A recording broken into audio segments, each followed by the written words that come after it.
आपदा से उबर रहा केदारनाथ एक नए इतिहास का गवाह बना है। आखिरकार देश के सबसे बड़े मालवाहक हेलीकॉप्टर को केदारनाथ घाटी में उतारने में भारतीय वायुसेना कामयाब रही। 11,700 फीट की ऊंचाई MiG-26 की घाटी में सफल लैंडिंग के बाद अब पुनर्निर्माण के अभियान में तेजी आएगी। मालवाहक विमान से अब उन भारी उपकरणों को केदारनाथ पहुंचाने में आसानी होगी जिन्हें पुनर्निर्माण के कार्यों में इस्तेमाल किया जाना है। बर्फबारी के बावजूद केदारनाथ में पुनर्निर्माण का कार्य जारी है।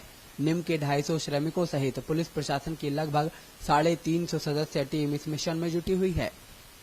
भारी भरकम मशीनों को मालवाहक हेलीकॉप्टर Mi-26 के जरिए यहां लाया जाना है। मिशन केदारनाथ में शामिल होने के लिए वायुसेना का Mi-26 हेलीकॉप्टर ट्रायल लैंडिंग में एक स्नो ब्लोअर मशीन अपने साथ लेकर गया था। ये हिंदुस्तान में पहला मौका होगा जब इतनी ऊंचाई पर बने हेलीपैड में Mi-26 ने लैंड किया है।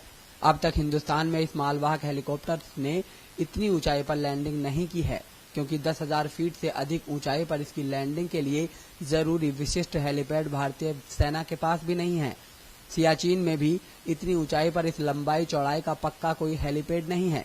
केदारनाथ के नवनिर्माण का कार्य पूरा होने के बाद इस हेलीपैड का उपयोग सामरिक अभियानों में किया जा सकता है।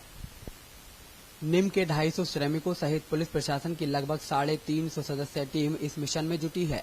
अभी तक निम केदारनाथ में पैदल आवागमन के साथ ही तमाम बुनियादी सुविधाओं को बहाल कर चुका है, लेकिन अब राज्य सरकार के सामने सबसे बड़ी चुनौती केदारनाथ धाम के पुनर्निर्माण की है।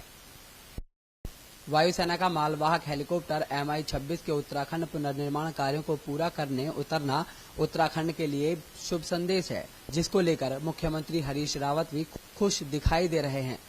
उन्होंने कहा कि अगर इस वायुसेना के मालवाहक हेलीकॉप्टर Mi-26 को मौसम साफ रहने पर 10 उड़ानें भी मिली तो काफी समय से रुके कार्यों में तेजी जरूर आएगी और हमें केंद्र सरकार द्वारा जो समय कार्यों को पूर्ण करने के लिए दिया गया है उसको हम 1 साल पहले ही निपटा सकते हैं।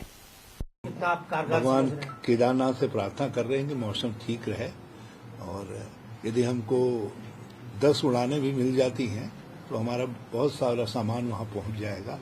उससे फिर हम केदारनाथ के रिकंस्ट्रक्शन वर्क को टारगेट से 1 साल पहले करने की कोशिश में है, जबकि 3 साल का टारगेट हमको भारत सरकार ने दिया था और इनिशियली हमने 3 साल का टारगेट रखा था।